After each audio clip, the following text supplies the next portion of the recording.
Book of Matthew, chapter 14. At that time, Herod the Tetrarch heard the report about Jesus and said to his servants, "This is John the Baptist. He has risen from the dead, and therefore these powers are at work in him." For Herod had laid hold of John and bound him to put him in prison for the sake of Herodias, his brother Philip's wife, because John had said to him, "It is not lawful for you to have her." And although he wanted to put him to death, he freed the multitude because they counted him as a prophet. When Herod's birthday was celebrated, the daughter of Herodias danced before them and pleased Herod. Therefore he promised with an oath to give her whatever she might ask. So she, having been prompted by her mother, said, Give me John the Baptist's head here on a platter."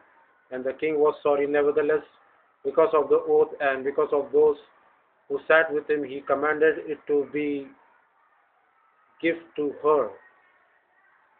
So he sent and had John beheaded in prison, and his head was brought on a platter and given to the girl, and she brought it to her mother. Then the disciple came and took away the body and buried it, and went and told Jesus.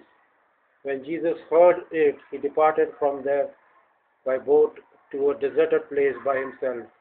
But when the multitudes heard it, they followed him on foot from the cities.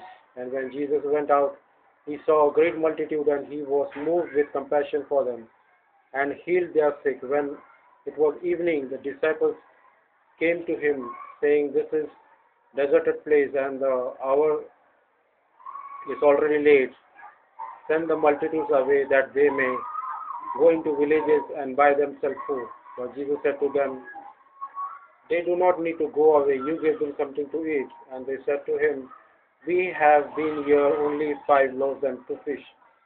He said, "Bring them here to me." Then he commanded the multitudes to sit down on the grass, and he took the 5 loaves and 2 fish, and looking up to heaven, he blessed and broke and gave the loaves to the disciples, and the disciples gave to the multitudes. So they all ate and were filled, and they took up 12 baskets full of the fragments that remained. So now those who had eaten were about 5,000 men, beside women and children.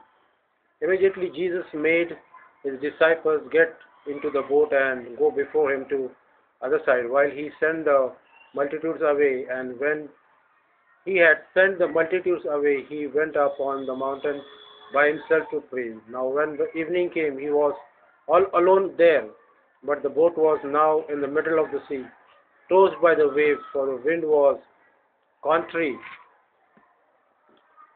Now in the 4th watch of the night, Jesus went to them walking on the sea, and when the disciples saw him walking on the sea, they were troubled, saying, "It is a ghost," and they cried out for fear. But immediately Jesus spoke to them, saying, "Be of good cheer, it is I, do not be afraid."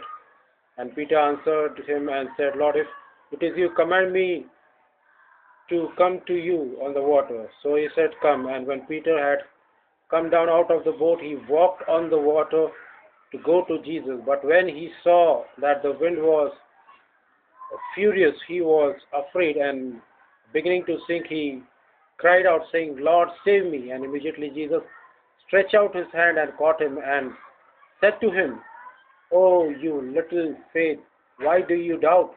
And when they got into the boat, the wind was ceased.